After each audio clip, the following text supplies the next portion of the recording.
We're going to start with the Texas two-step. We're going to travel down to Dallas. And we're not going to talk about the Cowboys. We're going to talk about the Dallas Mavericks and the Los Angeles Clippers last night. Clippers, despite being absolutely humiliated, roasted, ridiculed in the last, I want to say 72 hours or so by media and sports people on Twitter.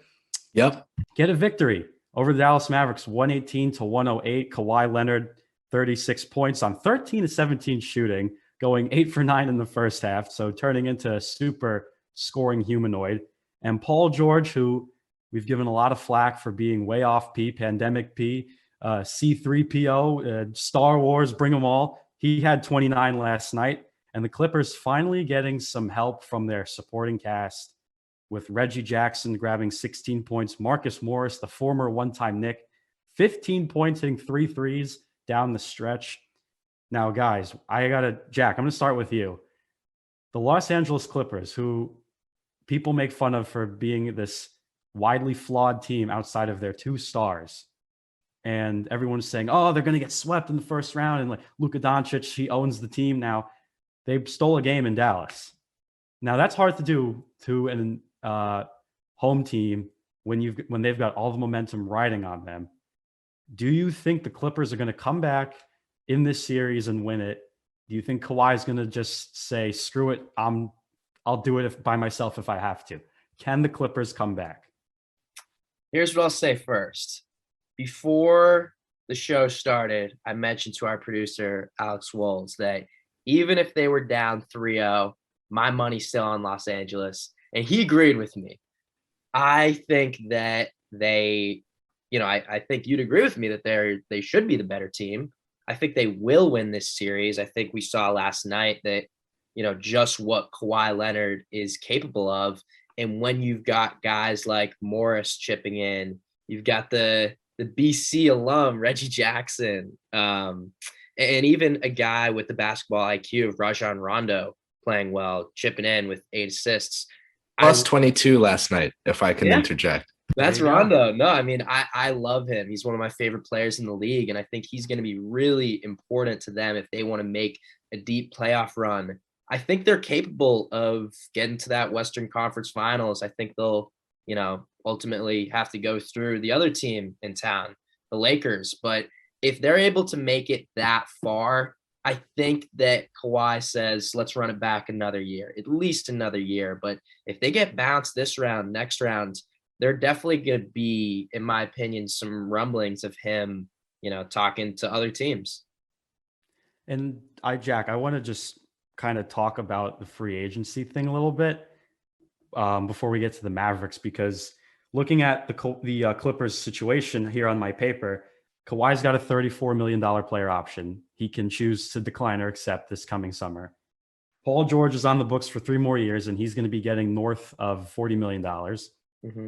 Luke Kennard, who they paid $12 million plus a year to just get DMPs, apparently. That hasn't even started, by the way, that extension. That kicks for next year. Right. That's going to kick in. So he's going to be on the books for 3 or 4 years. 4 years. And Marcus Morris is on the books for 3 more years, getting north of 15 mil.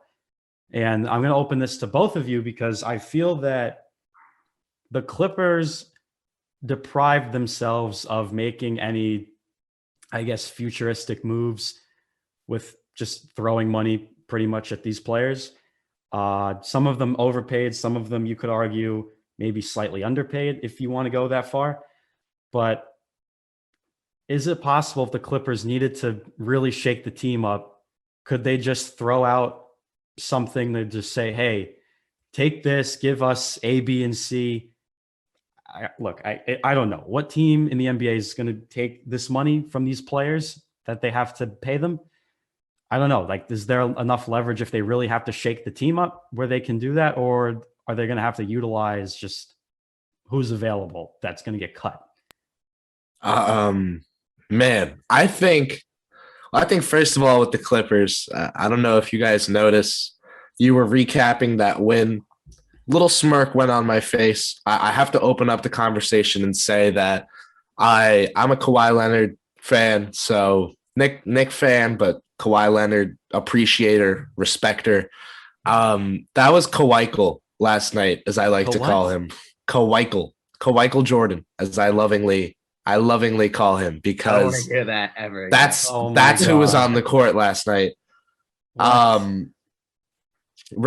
Robots, you literally you went 100 years into the future, and whatever AI they have, you say like, build me an NBA wing superstar.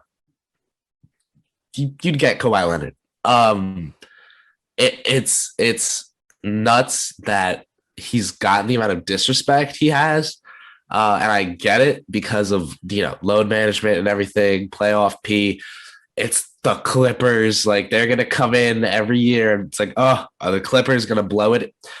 If you have Kawhi Leonard, you have Paul George, Rajon Rondo, Serge Ibaka, like these guys can play, man.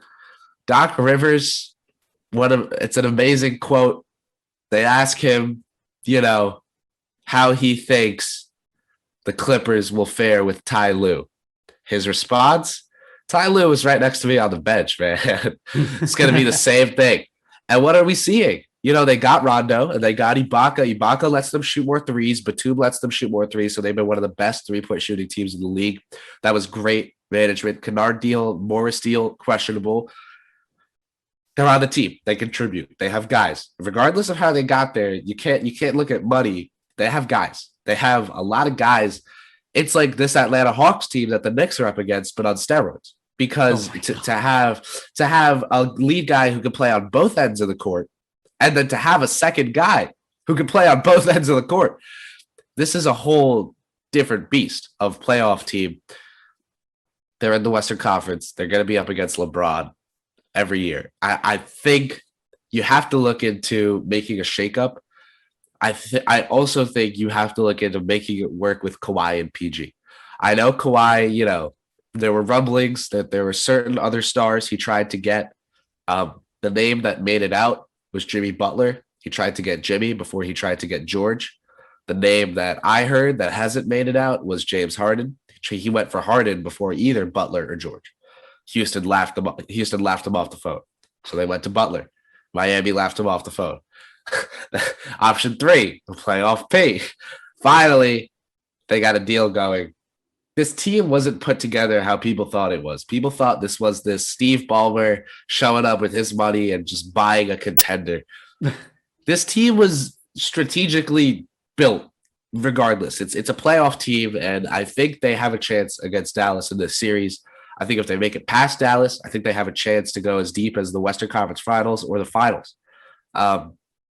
If you told me right now that the NBA Finals was Milwaukee, Los Angeles Clippers, I'd be surprised. I'd be like, you're sure it wasn't the other Los Angeles team? But I'd buy it. Like, when you have Kawhi, the reason I went into that whole Kawhi thing is because when you have that guy on your team,